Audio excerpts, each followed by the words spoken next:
Hello, this is Fear Dragon, and welcome to Breaking Out, the show about North American StarCraft 2 players. Here on this show, we take a look at up-and-coming North American talent.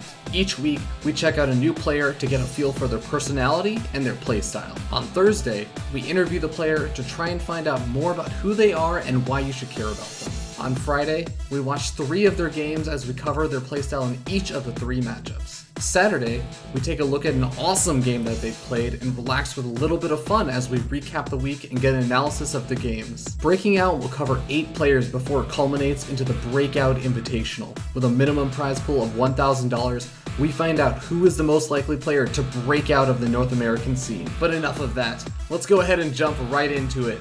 Hope you guys enjoy the show. Hello, this is Fear Dragon, and welcome to Breaking Out, the show about North American StarCraft 2 players that you need to know about. Today on the show, we're going to be jumping into our Zerg versus Protoss of the week for the week of IvD Phog, week number 3. Today, I'm joined with, once again, Boisterous SC2. How are you doing today, man? Much like the last 2 videos that happened concurrently to this one, still good. That is absolutely wonderful to hear. I'm glad that watching StarCraft does not diminish your mood.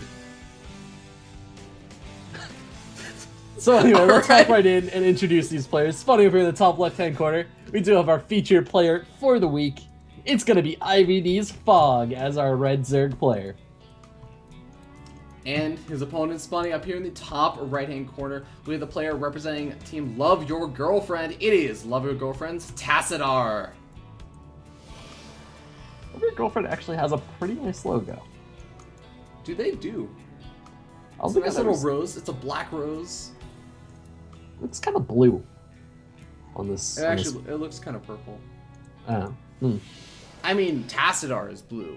The Love Your Girlfriend logo is like purple and black. Yeah, that's a good point. I just realized the IvD logo is blue, which for some reason Phog has turned off actually. That's very true. And this is kind of a pet peeve of mine that I'm just going to talk about because there's nothing interesting happening yet. But I kind of wish that on both sides of the thing it was like the same way so that it was like backwards on the other side. I don't know why, but it bothers me. The same thing happens with the DETL and the GameHeart map logos in general. Mm-hmm. Because on both sides of the map, they face the same way. And I'm so used to in sports them facing opposite ways. Just because that looks better for people viewing it from both sides of the field. And I understand that we're watching StarCraft and it all happens in one perspective, but it still bothers me somewhere deep down inside. I can sympathize with that. I can feel you on that. I think it comes down to the map creators choosing where the logos and stuff go though. Yeah, Ryan C. Shutter, just I'm dropping a suggestion in the suggestion box here, all right? Change your maps. Well, to be fair, the creators of the map could do it too. That's a good point. But anyways, guys, we're here to talk a little bit more about Phog. So Phog, again, we've seen in his Zerg versus Zerg and his Zerg versus Terran, and if you haven't, go check out those videos because they were awesome. That he really likes his sort of standard play, his really macro-based play, and relying really on his mechanics to overpower his opponent.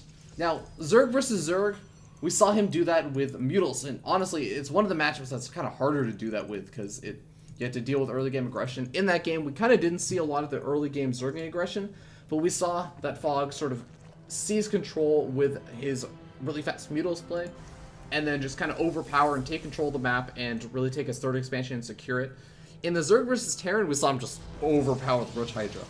Zerg versus Protoss is one of those matchups where you really do have to worry about those kind of big 2-ace pushes from a Protoss player. Yeah, most certainly. And it looks like Phog isn't worrying about those right now because he's just going for 3 hatches super fast, not even getting his gas up.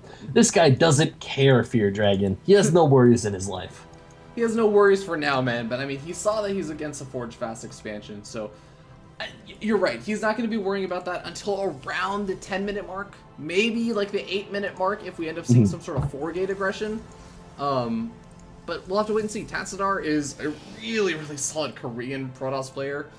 And he's actually pretty gosh darn scary. I mean, he formerly was known as a forever Code A Protoss player. Did make it in Code S, I believe, for at least a season or 2. And this is really cool that Phog can send us this kind of game, so we can kind of get an idea of where his skill sort of lies on the big spectrum of players. Yeah, and I mean, Tassadar is also just an awesome Protoss guy in general. I mean, he's all like, I'm gonna save the Protoss race. Dude, he sacrificed himself for the Protoss He did. race. Dude, he's a badass. Except, spoiler alert, technically kind of didn't, because he's like sort of still alive. Kind of. I still don't understand that. That literally was added into Wings of Liberty just to make the campaign confusing. I didn't get it better. I didn't get that much either, man. But here we end up seeing a little bit of early gateway aggression. The first Zealot does immediately get picked off by Phog. A little bit of a mistake from Tassadar, sending out so much further ahead of that Stalker. But, I mean, Phog is really just on top of this. He has so many Zerglings already out and ready to deal with this aggression. I don't think that Tassadar was ready to see this many Zerglings out so soon. Yeah, most certainly not. I mean, he wouldn't have pushed it off with the Zealot if he was expecting that amount of Zerglings. We do actually have an Oracle coming out from Tassadar, though, so he might be able to get a decent amount of damage done. But Phog, seeing that gateway, or seeing that Stargate, excuse me, and just dropping the Spore Crawler right away. I'm kind of curious if Tassadar is reacting to what he saw from Phog with all those early Zerglings out, because he may have been thinking, well, if my opponent got that many Zerglings this early on, there's no way that he could have immediately started his lair super duper early and had that third expansion up already. So he may have just been thinking, okay, well, if there's no lair up, there's not going to be any kind of anti-air for a while, or like extra queens per se. So maybe the Oracle can do some damage, but I mean, the Spore Crawler is already going up. He's actually going to be just fine.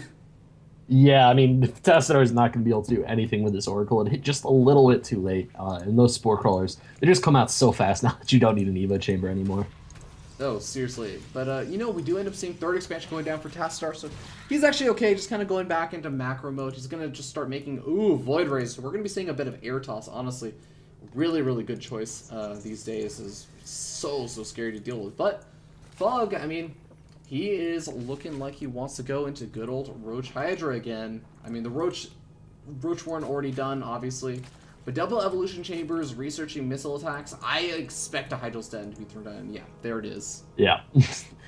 The Hydra Den actually got dropped down while you were saying that sentence, but anyway. Well, that's for the Stargate I wasn't cheating.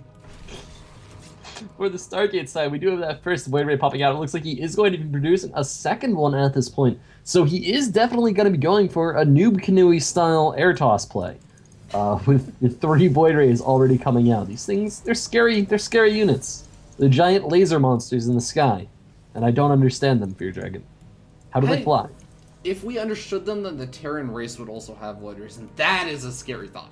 Can you imagine? That is a good point. I actually can't argue that. Can you imagine Banshees with, like, the power of Void Rays? Like, that is scary, man. You do not want to deal with that, but equally scary are these Oracles as they manage to snipe off a couple of those drones. Phog gonna have to replace those drones on the Gas Geyser at some point. And actually, even Tassadar kind of throwing down Revelations and whatnot, but now we end up seeing Zerglings swinging into the third. Yeah, and we have the Prismatic Alignment going off and being completely useless against Zerglings still. It actually has not been buffed again. So anyway, the big laser is not helping him at all. It looks like we have a little bit of a misplace on the Sentry, not going to be punished at all. I mean, there was a little bit of shell damage actually done to the Sentries, but other than that, there wasn't that much bad about misplacing that Sentry. Yeah. And it looks like he will be backing off and dropping a couple pylons here. Yeah, he managed to pick off a couple of free Zerglings. That the only real cost of just that being that energy. So we'll have to wait and see if Phog actually makes use of that, because I mean he's starting to get out that Hydrals count.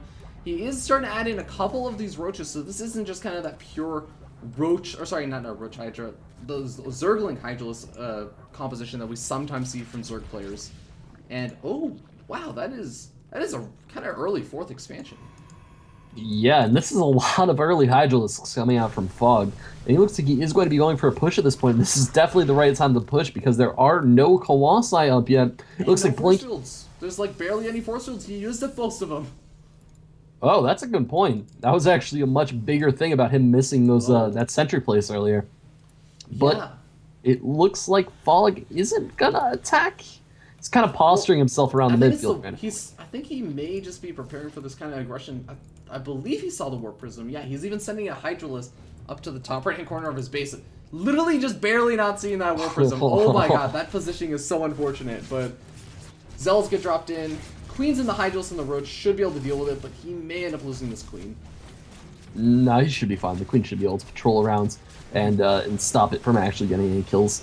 And it looks like we are going to have just a nice micro from Phog coming out, not losing any units till that 3 Zealot drop, not doing anything silly. But in the midfield, we do have small engagements starting to happen here. It looks like Tosin are trying to push forward, trying to do some damage to Phog, but Phog not having any of it. He's running. He doesn't want this fight. He doesn't want a party. Yeah, Phog kind of poked in over there. I was like, nope, backing up to his reinforcements. Oh, he has to be careful about that ramp, as now he's going to be engaging down 2 different sides, so it's a kind of an okay angle, but honestly, I still like Tassadar's position a little bit better with those force fields, especially the force fields on the ramp, keeping out a lot of those units. The Colossus really just raking in the kills right now with that +1 weapons upgrade, but Phog, I mean, he managed to clean up a lot of those expensive units with the +1/+1 research, and God, just once again, 5 seconds away from +2 finishing. Yeah, oh, I mean, the big issue there for Tassadar was that he was attacking the wrong units with the Colossi. Like, it was raking in kills, but it was attacking Roaches still. It should have been attacking Hydralisks on the other front, and that would have been much more useful, but it looks like we are going to have 3 Vipers popping out at this point, along with a Roach and a Hydralisk. You know, just one. He's being modest. Tassadar's going to have to be careful, but he is still positioned really nicely, I have to say, between the 4th expansion and the 3rd expansion.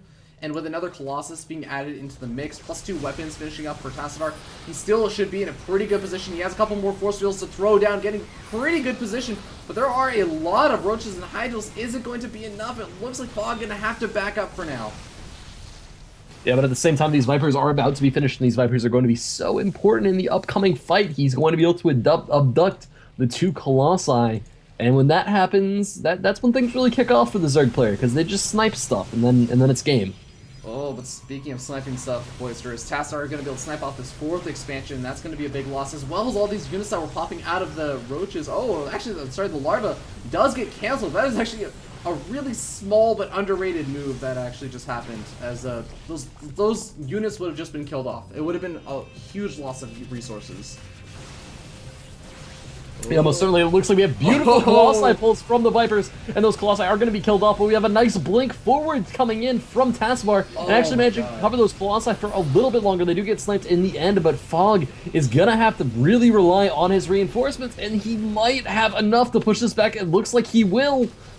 And Tassadar are trying to warp in an extra wave of reinforcements, getting some nice blink micro done here, but I'm not sure if it's going to be enough because Phog's army is just so much more significantly huge, and these Hydras do so much damage to gateway units. Taking out all those Colossus really made this unit composition so much more effective. And I have to say, the big blinding cloud at the end there also really played a huge impact, because we saw Tassadar blink on top of Phog, and Phog was just almost anticipating that move.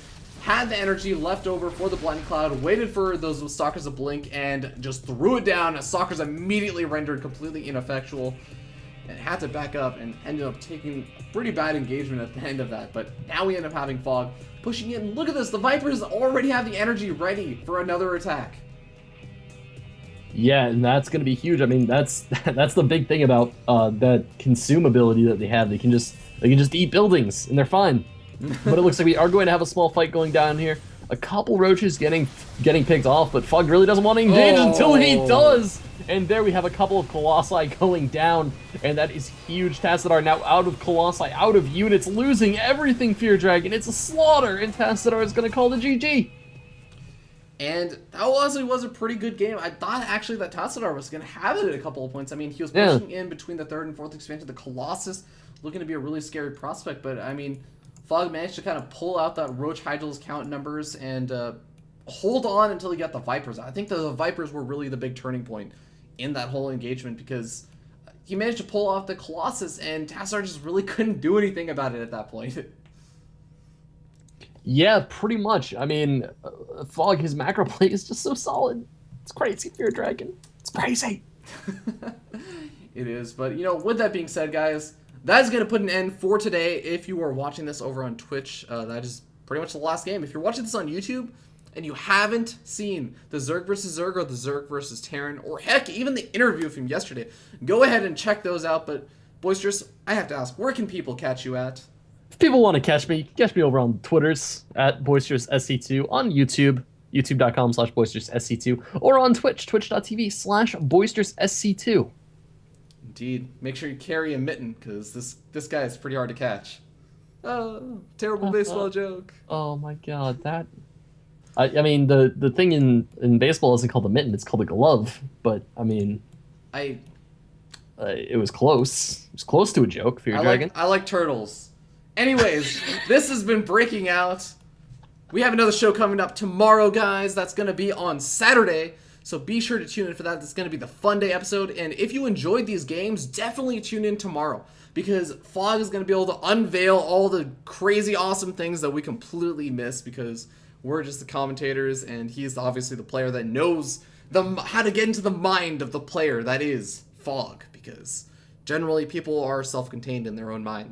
They generally have some participation in what goes on into the mind of themselves. If that made any sense. If it didn't make any sense, go tune in. It didn't make any sense. Tune in tomorrow to find out what the hell I was talking about. But also we're going to have a little bit of fun, play an arcade game, and just kind of relax. And, you know, maybe we may even see Boisterous one more time. But, guys, with that being said, also please consider following the channel over here on twitch.tv/FearDragon64 or youtube.com/FearDragon64, whichever one you prefer, maybe even both if you're into that. And of course, also check out IvD Gaming as well as Phog himself. All the links are going to be over in the Twitch chat as well as down below the video on YouTube. Thank you everyone so much for tuning in one last time, and hope to see you all tomorrow. Take care, guys.